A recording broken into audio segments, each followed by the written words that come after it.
ராமானுஜர்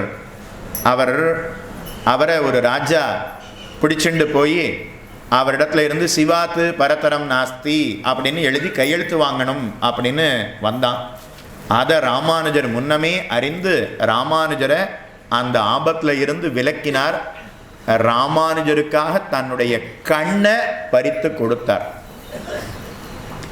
உண்மையிலேயே இது ராமானுஜருக்கு போயிருக்க வேண்டியது. ஆனால் ஆச்சாரியனுக்கு அப்படிப்பட்ட ஒரு நிலை வரக்கூடாதுங்கிறத முன்னமேயே கூறத்தாழ்வான் அறிந்து கொண்டு தானே ராமானுஜன் அப்படின்னு அந்த சபைக்கு சென்றார். இவருடைய கண்ணை பறிச்சிடுங்கன்னு சொன்னான். கூறத்தாழ்வான் பார்த்து, உன்னை போன்ற துஷ்டனை பார்த்த கண்ணு எனக்கு வேண்டாம்னு தன்னுடைய நகங்களால் பறித்து அப்படியே அவன் கழுத்தில் வீசினார். அதனால எம்பெருமானார் தரிசனம் அப்படின்னு சொல்றோம் இல்லையா. இதுக்கு முன்னாடி அதுக்கு எம்பெருமானார் ராமானுஜர் அவதரிக்கிறதுக்கு முன்னாடி இந்த வைஷ்ணவ சித்தாந்தத்துக்கு அதுக்கு பல பெயர்கள் இருந்தது. ஆனால் ராமானுஜர் அவதாரம் பண்ணதுக்கப்புறம் இந்த சித்தாந்தத்துக்கு எம்பெருமானார் தரிசனம் அப்படின்னு பெயர். அந்த எம்பெருமானார் தரிசனத்துக்காக கூறத்தாழ்வான் தன்னுடைய கண்களாகிற தன்னுடைய தரிசனத்தை இழந்தார். அதனால தான் தரிசனத்துக்காக தரிசனத்தை இழந்தவர் கூறத்தாழ்வான் அப்படின்னு சொல்லுகிறோம். ஒரு முறை ராமானுஜர் அவர் இல்லாத காலம், கூறத்தாழ்வானுக்கு கண்ணு போயிடுத்து. ஸ்ரீரங்கத்தில் ராமானுஜர் இல்லை, கூறத்தாழ்வானுக்கு கண்ணு போயிடுத்து. இப்போ அந்த ராஜா பார்த்து கூறத்தாழ்வான் அவர் பெருமாளை சேவிக்கணுங்கிறதுக்காக உள்ள வருகிறார். நம்மால் பெருமாளை சேவிக்க முடியாது. ஆனால் பெருமாள் சன்னதியில் போய் நாம் நின்னோம்னா அவருடைய கட்டாட்சம் நம் பேரில் விழுமே. அதனால் கூறத்தாழ்வான் கோவிலுக்குள்ளே போகணும்னு வரார். ஆனால் இந்த ராஜா கோவிலுக்குள்ளே யாரும் போகக்கூடாது அப்படின்னு ஆணை போட்டு வச்சிருக்கான். ராமானுஜருடைய சீடர்கள் யாரும் போகக்கூடாது அப்படின்னு ஆணையிட்டு வைத்திருக்கிறான். புரியுறதா? ராஜா பார்த்து ராமானுஜருடைய சிஷ்யர்கள் உள்ள நுழைவதற்கு தடை அப்படின்னு போட்டிருக்கான். இப்போ கூறத்தாழ்வான் உள்ள வரணும்னு வருகிறார். அப்போ 2 பேர் தடுக்கிறார். நீ ராமானுஜருடைய சீடர் தானே, அப்படின்னா உள்ள போறதுக்கு அனுமதி கிடையாது அப்படின்னு ஒருத்தன் சொன்னானாம். உடனே இன்னொருத்தன் பார்த்து, அப்படி சொல்லாதே, இவர் ராமானுஜருடைய சீடராக இருந்தாலும் இவர் ரொம்ப நல்லவர், நல்ல குணமுடையவர், நல்ல குணமுடையவர், நற்பண்புகளை எல்லாம் பெற்றிருப்பவர். அதனால இவரை மட்டும் உள்ள விட்டுடலாமா அப்படின்னு கேட்டான். சரி போம்னு சொல்லிட்டான். இப்போ கூறத்தாழ்வான் உள்ள போலாமா இல்லை திரும்பி வந்துடலாமா யோசிக்கிறார். உள்ள போனா ரங்கநாதனுடைய கட்டாட்சம் இவர் பேர்ல விழும், அப்போ உள்ள போகணும். ஆனா உள்ள போனா என்ன ஆகும்னா, ராமானுஜருடைய சீடர்கள்லாம் யாரும் உள்ள போகக்கூடாதுன்னு சொல்லியிருக்கான். அப்போ கூறத்தாழ்வான் உள்ள போனா என்ன ஆகும்னா, நான் ராமானுஜர் சீடன் இல்லைன்னு ஆகும். ஆனா இவன் பார்த்து என்ன சொன்னா, இவர் நல்ல குணமுடையவர், நிறைய நற்பண்புகள் உடையவர், அதனால இவர் உள்ள போலாம் அப்படின்னு சொன்னான் இல்லையா. உடனே கூறத்தாழ்வான் பார்த்து, நற்பண்புகள் எல்லாம் ஒரு ஆச்சாரியனை அடைவதற்கு உதவும்னு பார்த்தா, இங்க நற்பண்புகள் அத்தனையும் ராமானுஜருடைய சம்பந்தத்தை குலைப்பதற்காக அப்படின்னு ஆகிவிட்டதே. எனக்கு ராமானுஜர் சம்பந்தமே முக்கியம், அதனால ரங்கநாதன் கட்டாட்சம் வேண்டாம் அப்படின்னு அப்படியே வெளியில திரும்பி வந்துட்டாராம். ஸ்ரீரங்கத்துக்குள்ள போகல. அதுக்கப்புறம் ராமானுஜர் இல்லாத அந்த ஸ்ரீரங்கத்தில் நாம் இருக்க வேண்டாம்னு அவர் அங்கிருந்து திருமாலிருஞ்சோலைக்கு எழுந்தருளினார். திருமாலிருஞ்சோலை அழகனை குறித்து சுந்தர பாகுஸ்தவம் அப்படின்னு 134 ஸ்லோகங்களை பாடினார் கூரத்தாழ்வான். அழகருக்கு சந்தோஷம் ஏற்பட்டு, என்னை குறித்து 134 ஸ்லோகத்தை பாடினீரே, உமக்கு என்ன வேணும் கேளும், என்ன வேணும் கேளும் அப்படின்னு சொன்னார். கூரத்தாழ்வானுக்கு கண்ணு போயிடுத்து. என்ன கேட்டிருக்கணும்? கண்ணு கொடும்னு கேட்டிருக்கணும். ஆனால் அப்படி கேட்கல. இல்லைன்னா வைகுந்தம் கொடும்னாவது கேட்டிருக்கணுமா இல்லையா? அதையும் கேட்கல. அப்போ வேற என்ன கேட்டார் தெரியுமா? எங்க ஆச்சாரியன் ராமானுஜர் அவர் திருவரங்கத்துக்கு வரணும், மறுபடியும் நான் திருவரங்கத்துக்கு போய் ராமானுஜருக்கு சேவை புரியணும், ராமானுஜருக்கு பணிவிடை புரியணும் அப்படின்னு கேட்டாராம். உடனே அழகர் அப்படியே ஆகட்டும் அப்படின்னு அனுகிரகம் பண்ணினார். ராமானுஜாரிய வசகா பரிவர்த்திஷீய அப்படின்னு வேண்டினார். அழகருடைய அனுகிரகத்தினால திருவரங்கத்தில் இருந்த அந்த ஆபத்துக்கள் எல்லாம் விலகியது. அந்த சோழன் மாண்டான். ராமானுஜர் மறுபடியும் திருவரங்கத்திற்கு வந்தார். கூரத்தாழ்வான் திருவரங்கத்திற்கு சென்று ராமானுஜருக்கு பணிவிடை புரிகிறார். அப்ப இதுக்கெல்லாம் காரணம் யாரு? திருமாலிருஞ்சோலை அழகன். அழகருடைய அனுகிரகத்தினால தான் திருவரங்கத்தில் ஆபத்துக்கள் எல்லாம் விலகியது. அதனால அந்த அழகரை குறித்து சுந்தரபாகு ஸ்தவத்தை அருளினார் கூரத்தாழ்வான். இன்னும் கூரத்தாழ்வானுடைய வைபவத்தை சொல்லணும்னா சொல்லிண்டே போகலாம். அவகாசம் இல்லாதபடினால 2 நிமிஷத்தில் பூர்த்தி பண்ணிடுறேன். ஒரு முறை கூரத்தாழ்வான் ரங்கநாதனை அப்படியே விடாம கண்ணார பருகி கொண்டு இருந்தார். ரங்கநாதனுக்கு சந்தோஷம் ஏற்பட்டது. ஆழ்வான் உமக்கு பெருவீடு தந்தோம் அப்படின்னு சொல்லிட்டாராம். பெருவீடுன்னா என்ன? வைகுந்தம். உமக்கு நாம் வைகுந்தத்தை தந்தோம் அப்படின்னு சொன்னார். பெருமாளுக்கு ஆனந்தத்தை மட்டும் உண்டாக்கிடவே கூடாது. அவருக்கு சந்தோஷம் வந்துடுத்துன்னா அடுத்த க்ஷணம் நமக்கு வைகுண்டத்தை கொடுத்துடுவார். அதனால தான் நாம் இன்னும் சந்தோஷத்தை உண்டாக்காமலே இருந்துருக்கோம். அதனால தான் இங்கேயே இருந்துருக்கோம். இப்போ கூரத்தாழ்வான் பேரில் ரங்கநாதனுக்கு சந்தோஷம் ஏற்பட்டது. ஆழ்வான் உமக்கு நாம் பெருவீடு தந்தோம் அப்படின்னு சொன்னாராம். உடனே அப்படியே அப்படின்னு சொல்லிட்டு கூரத்தாழ்வான் வெளியில் வரார். வெளியில் வந்து மறுபடி தம் வீட்டுக்கு போல அங்கிருந்து ஒரு அரையர் சுவாமியினுடைய இருப்பிடத்திற்கு சென்று அங்கே இருக்காராம். இன்னில இருந்து 3வது நாள் உமக்கு வைகுந்தத்தை தருகிறோம் அப்படின்னு சொல்லிட்டார். வைகுந்தம் கிடைச்சிடுதுன்னா அதுக்கப்புறம் திரும்பவும் வீட்டுக்கு போகலாமா? அப்படிலாம் போகக்கூடாது. திரும்பவும் வீட்டுக்கு போனோம்னா வைகுண்டத்தில் விருப்பம் இல்லைன்னு அர்த்தம். அதனால கூரத்தாழ்வான் நேர ஒரு அரையர் சுவாமியினுடைய இருப்பிடத்தில் இருக்கிறார். ராமானுஜர் இன்னும் உயிரோடு இருக்கார். ராமானுஜர் அதை தெரிந்து கொண்டார். நேர ரங்கநாதன் இடத்துல போய், ஆச்சாரியனான எனக்கு முதல்ல வைகுந்தம் கிடைக்கணும், அதுக்கப்புறம் தான் கூரத்தாழ்வானுக்கு கொடுக்கணும். எனக்கு முன்னாடி கூரத்தாழ்வானுக்கு நீர் எப்படி கொடுக்கலாம்? கூரத்தாழ்வான் ஏன் கூட இருக்கணும், அதனால கொடுக்க கூடாதுன்னு ரங்கநாதன் இடத்துல பிரார்த்திச்சிடணும்னு போறார். பஞ்சு கொட்டான் வாசல் அப்படின்னு பேர். அந்த துவஜஸ்தம்பம் இருக்கே அது வரைக்கும் வந்துட்டார். அதுக்கப்புறம் யோசிக்கிறார், நாம் இப்போ போய் ரங்கநாதன் இடத்துல கேட்டால் நமக்காக ரங்கநாதன் சரி கூரத்தாழ்வான் உமக்கு இன்னொரு 2 வருஷம் கழித்து தரேன்னு சொல்லிடுவான். ஆனால் ரங்கநாதன் ஒரு தடவை அனுகிரகம் பண்ணினா அது சத்தியம். ராமோ த்விர்நாபி பாஷத்தை. ராமனுக்கு 2வது நாக்கு கிடையாது. ஒரு தடவை தருகிறேன் அப்படின்னா கொடுத்தது தான். ஆனால் நாம் போய் கேட்டால் அதை மாற்றினதாயிடுமே. அதனால் வேண்டாம்னு திரும்பி வந்துட்டாராம். நேர கூரத்தாழ்வான் இடத்துல வந்து, ஆச்சாரியனான நான் இங்கே இருக்கிறது வரைக்கும் சிஷ்யனான நீர் கைங்கரியம் பண்ண வேண்டாமா? எனக்கு முன்னாடி வைகுண்டத்தை அடையணும்னு ஆசைப்படலாமா அப்படின்னு கேட்குறார்.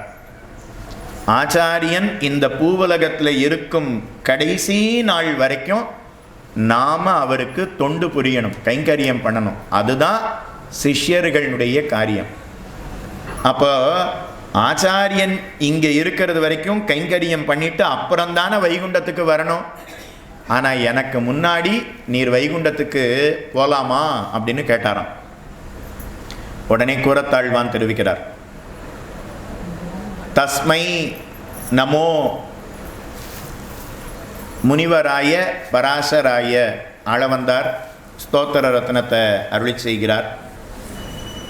தஸ்மை நமோ மது ஜிதங்கிரி சரோஜ தத்துவ ஜானானுராக மகிமாதி சயாந்த சீம்னே நாதாய நாத முனையே அத்திர பரத்திர சாப்பி நித்தியம் யதீய சரணம் சரணம் மதீயம் அப்படின்னு ஸ்தோத்திர ரத்னத்தில் அருளுகிறார். அது என்ன அர்த்தம் அப்படின்னா, இன்னைக்கு வைகுண்டத்தை அடைவர்கள் அல்லவா, அவர்கள் நாளைக்கு வைகுண்டத்துக்கு வர்றவாளை விழுந்து சேவிச்சு வரவேற்பாளாம். நேத்து வைகுண்டத்தை அடைந்தவர்கள் இன்னைக்கு வைகுண்டத்தை அடைபவர்களை விழுந்து சேவிச்சு வரவேற்பா. அதனால கூரத்தாழ்வான் தெரிவிக்கிறார், நீர் எனக்கு பின்னாடி வந்தா அப்போ வைகுண்டத்தில் உம்மை விழுந்து சேவிச்சு வரவேற்கிறதுக்கு தயாரா நான் அங்கே இருப்பேன்னு கூரத்தாழ்வான், நான் அதுக்காகத்தான் முதல்ல போறேன்னு சொன்னாராம். இல்லைன்னா என்ன ஆகும், ராமானுஜருக்கு இங்கே வரைக்கும் கைங்கரியம் பண்ணினா ராமானுஜர் முதல்ல வைகுண்டத்தை அடைந்தால் அதுக்கப்புறம் கூரத்தாழ்வான் வைகுண்டத்தை அடைந்தால் அப்போ என்ன ஆகும்னா அங்கே ராமானுஜர் கூரத்தாழ்வான விழுந்து சேவிச்சதாயிடும். எனக்கு இங்கேயும் நீர் ஆச்சாரியன், வைகுண்டத்திலேயும் எனக்கு நீரே ஆச்சாரியன், அதனால வைகுண்டத்திலேயும் உம்மை விழுந்து சேவித்து வரவேற்கணும், அதுக்காக உமக்கு முன்னாடி நான் செல்லணும் அப்படின்னு கூரத்தாழ்வான் சொன்னாராம். ஓ, இப்பேற்பட்ட ஒரு சிஷ்யனை இதுவரை நான் கண்டதில்லை அப்படின்னு ராமானுஜர் தெரிவிக்கிறார். ஆழ்வான் உம்மை இழந்து போனோம் நாங்க அத்தனை பேரும். அதனால திருவரங்கத்தில் இருக்கக்கூடிய நாங்க அத்தனை பேரும், ரங்கநாதனும் நானும் திருவரங்க வாசிகளும் என்ன பாபம் பண்ணினோமோ உம்மை இழப்பதற்கு, வைகுண்டநாதனும் வைகுண்டத்தில் இருக்கக்கூடிய நித்திய முக்தர்களும் என்ன புண்ணியம் செய்தார்களோ கூரத்தாழ்வான் உம்மை பெறுவதற்கு அப்படின்னு ராமானுஜர் சொன்னாராம். அப்படின்னா கூரத்தாழ்வானுக்கு எவ்வளவு ஏற்றம் இருக்கணும். கூரத்தாழ்வான் தன்னுடைய ஆச்சாரியனான ராமானுஜரை சிந்தித்து கொண்டு வைகுண்டத்தை அடைந்தார். அப்போ ராமானுஜர் பார்த்து கூரத்தாழ்வானுடைய காதுல துவயத்தை எடுத்துரைத்தார். எல்லாரையும் துவயத்தை சொல்லணும் அப்படின்னு சொன்னார். ராமானுஜரே தேங்கி தேங்கி ஏங்கி ஏங்கி அழுதாராம். ஒரு மகள் தன்னையுடையேன், உலகம் நிறைந்த புகழால் திருமகள் போல வளர்த்தேன், செங்கண்மால் தான் கொண்டு போனான். இந்த பாசுரத்தை சொல்லி ஏங்கி ஏங்கி அழுதாராம். அதனால கூரத்தாழ்வானுடைய வைபவத்தை ஏதோ ஒரு மணி நேரம் 1.5 மணி நேரத்தில் சொல்லி முடிப்பது அப்படிங்கிறது முடியாது. கூரத்தாழ்வானுடைய வைபவத்தை சொல்லணும்னா 1 மாதம் கொடுக்கணும். அப்போ ஒரு வாரு நாம் சொல்லி முடிக்கலாம். ஒரு வாரு. அப்போவும் கடைசி நாள் என்ன சொல்லுவேன்னா, 1 மாதத்தில் முடிக்க முடியாது, கூட 1 மாதம் கொடுத்துருந்தா ஒரு கால் முடிச்சிருக்கலாம்னு சொல்லுவேன். அதனால் 1000 நாப்படைத்த ஆதிசேஷனுடைய அவதாரமான பகவத் ராமானுஜரே கூரத்தாழ்வானுடைய மேதாவிலாசத்தையும் சிஷ்ய லட்சணத்தையும் பார்த்து வியந்தார்னா அவருடைய வைபவத்தை எப்படி சொல்லி முடிக்க முடியும்? இருந்தாலும் கூரத்தாழ்வானுடைய திருநக்ஷத்திரத்தை முன்னிட்டு கொண்டு விடாமல் சுவாமியும் ஒரு 5-6 வருஷமாக சுவாமி இங்கே வந்து சொல்லணும், இங்கே வந்து சொல்லணும் அப்படின்னு அடியனிடத்தில் நியமித்து கொண்டிருந்தார். அடியனிடத்தில் தெரிவித்து கொண்டு இருந்தார், அழைத்து கொண்டு இருந்தார். அடியன் தான் இராய்த்து கொண்டு இருந்தேன். பார்க்கலாம் சுவாமி, எப்போ முடியுமோன்னு தெரியல, நேரம் ஒத்து வருமானு தெரியல அப்படின்னு எப்படியோ அதை இராய்த்து கொண்டு இருந்தேன். இந்த வருடம் நாளையில் இருந்து மதுரையில் 5 நாள் கொடுத்துருந்தேன். அது எப்படியோ சுவாமி தெரிஞ்சுட்டார். அதனால் நீர் நாளையிலிருந்து வர்றதை இன்னிலிருந்து வரணும், அதனால் முந்தின நாள் இங்கே வந்துடணும் அப்படின்னு சொன்னார். அதனால் சரின்னு அப்படியே ஒத்துக்கொண்டோம். அதனால் இங்கே வந்து சொல்லக்கூடிய திண்டுக்கல் தோப்பு சுவாமியினுடைய கிரகத்தில் இருந்து திருமாளிகையில் இருந்து சொல்லக்கூடிய பாக்கியம் அடியேனுக்கு இன்றைய தினம் கிட்டிற்று. எத்தனையோ மகான்கள்லாம் வந்த இடம், எழுந்தருளின இடம், காலக்ஷேபம் சொன்ன இடம். அதனால் அந்த இடத்துல சொல்லக்கூடிய பாக்கியம் அடியேனுக்கும் கிட்டியது. இன்றைக்கி வரும்போது ட்ரெயின்லேருந்து இறங்கும்போது யாரோ ஒரு ஜோசியக்காரர் திடீர்னு என்னை பார்த்துட்டு, இது வரைக்கும் விஐபியாக இருந்தவர் இன்னிலிருந்து விவிஐபியாக நீர் மாற போறீர்னு சொன்னார். எனக்கு ஒன்றுமே புரியல. இது வரைக்கும் ஓரோரு இடத்துலையும் உபன்யாசம் சொல்லிட்டு இருந்தோம், வெறும் விஐபியாக இருந்தோம். இன்னைக்கு தோப்பு சுவாமி திருமாளிகையில் சொன்னபடினால விவிஐபியாக மாறிட்டேன்னு வச்சுக்கலாம். அதனால் ஜோசியக்காரர் ஓ சரியாகத்தான் சொல்லியிருக்கார் போல இருக்குது அப்படின்னு இப்போ தான் புரியறது. அதனால் அந்த தோப்பு சுவாமியினுடைய திருமாளிகையில் இருந்து சொல்கிறதுக்கே ஒரு பாக்கியம் பண்ணியிருக்கணும். அப்படிப்பட்ட சுவாமி நிறைய கைங்கரியம் செய்திருக்கிறார், வாச்சா கைங்கரியம் செய்திருக்கிறார். அவருடைய திருக்குமாரர் அவரும் விடாமல் செய்து கொண்டு வருகிறார். அதனால் அந்த சுவாமி இன்னும் இந்த கைங்கரியங்களை எல்லாம் தொடர்ந்து செய்ய வேணும். அவருக்கு வியாதி இல்லாமல் இருக்கணும்னு அழ்வானுடைய திருவடி தாமரைகளிலே பிரார்த்தித்து கொள்கிறேன். குமாரத்திகளும் விடாமல் அவர்களுடைய குடும்பத்தாரும் எத்தனையோ சகாயம் செய்து கொண்டு வருகிறார்கள். அது என்றென்றும் தொடர வேணும்னு பிரார்த்தித்து கொள்கிறேன். குமாரத்தி அடியேன் ஒரு 15 வருஷத்துக்கு முன்னாடி சேலத்தில் ஒரு 6 மாத காலம் தொடர்ந்து மாதம் 5 நாள் நடத்தக்கூடிய இவாளுடைய மடம் அங்கே இருக்குது. அந்த மடத்தில் மாதம் 5 நாள் வந்து முமுட்சுப்படி சொல்லி கொண்டிருந்தோம் ஒரு 15 வருஷத்துக்கு முன்னாடி. அப்போலேருந்தே குமாரத்திகளையும் குடும்பத்தாரையும் அடியவங்களுக்கு தெரியும். அதனால் இன்றைக்கி அங்கேயே இருந்து சொல்லக்கூடிய பாக்கியங்கிறது கிட்டி இருக்கிறது. அவர்களுடைய குடும்பத்தார் இவருக்கு பிற்பாடு இந்த கைங்கரியத்தை தொடர்ந்து செய்ய வேணும்னு ஸ்ரீதேவி, பூமிதேவி, குலைக்காதனாச்சியார், திருப்பேரனாச்சியார் சமேதரான எங்கள் எம்பெருமான் மகர நெடுங்குலைக்காதனுடைய திருவடி தாமரைகளிலே பிரார்த்தித்து கொண்டு அடியேனுடைய வார்த்தையை சத்தையோடு பொறுமையோடு செவிமடுத்த உங்கள் அனைவருக்கும் அடியேனுடைய கிருதஜதையை தெரிவித்து கொண்டு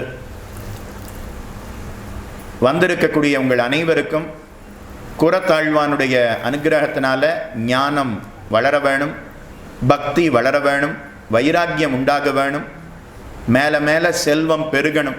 அப்போ தான் பகவானுக்கும் அவனுடைய அடியவர்களுக்கும் நிறைய கொடுக்க முடியும். நல்ல ஆரோக்கியம் அப்படிங்கிறது அனைவருக்கும் உண்டாக வேணும். அப்போ தான் பகவானுக்கும் அவனுடைய அடியவர்களுக்கும் நன்னா திருடமாக உறுதியாக இருந்து தொண்டு புரிய முடியும். அதுக்காகவே இதெல்லாம் கிடைக்க வேணும். எல்லாத்துக்கும் மேலே இந்த சரீரத்தினுடைய முடிவிலேயே கூறத்தாழ்வானுடைய அனுகிரகத்தினால அவருடைய சம்பந்தத்தால் முக்திங்கிறது கிட்ட வேணும்னு பிரார்த்தித்து கொண்டு அடியனை இங்கே சொல்லணும்னு நியமித்த சுவாமியினுடைய திருவடிகளுக்கும் பல்லாண்டு பாடி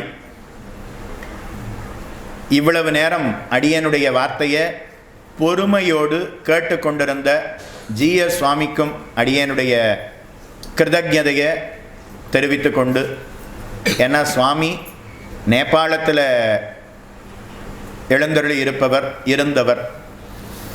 ஆனாலும் சொல்லும்போதெல்லாம் அந்த அர்த்தங்களை எல்லாம்